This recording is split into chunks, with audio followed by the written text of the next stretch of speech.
तुझं नाव काय आहे बेटा? शुभम पाटील. वय किती आहे सध्या? माझं 26 एज आहे. 26 आहे. बरं, तुला चष्म्याचा नंबर किती होता पहिले? माझा -3 आणि -3.5. बरं, तर लॅसिक लेझर तुझं केव्हा झालं?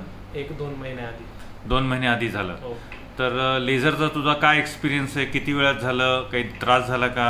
नाही, एकदम स्मूथ प्रोसेस होती. 10-15 मिनिटांचीच होती. त्यातही काही त्रास नाही झाला आणि नेक्स्ट डे पासून तर मी कामाला सुरुवात केली होती. तर एकदम इझी प्रोसेस आहे, घाबरण्याचं काही त्यात कारण नाही. आणि सध्या तू काय करतोय? मी एक IT फील्डमध्ये जॉबला आहे. तर माझं कॉम्प्युटर वर्क असतं, बट मला ऑपरेशन नंतर काही त्याचा त्रास पण जाणवला नाही. काही ड्रायनेस वगैरे असं काही विशेष काही जाणवतो का? नाही, असं काही नाही. काहीच नाही. काहीच नाही. तर बाकी तुझ्यासारखे जे लोक आहे ते घाबरतात, त्यांना थोडंसं संभ्रम असतो, तर त्या लोकांना तू काय ॲडवाइस करशील लॅसिकबद्दल? हो, मलाही आधी असंच वाटायचं, बट मी त्याच्या थ्रू गेलो तर काहीच नाही, एकदम स्मूथ प्रोसेस आहे, काही दुखत पण नाही. तर मी सजेस्ट करेल की त्यांनी करावं. त्याचा साईड इफेक्ट पण काही नाही आणि मला आता म्हणजे चष्मा माझा पूर्ण निघून गेलेला आहे आणि मी स्मूथली वर्क करू शकतो. Okay, thank you so much Shubham. Thank you.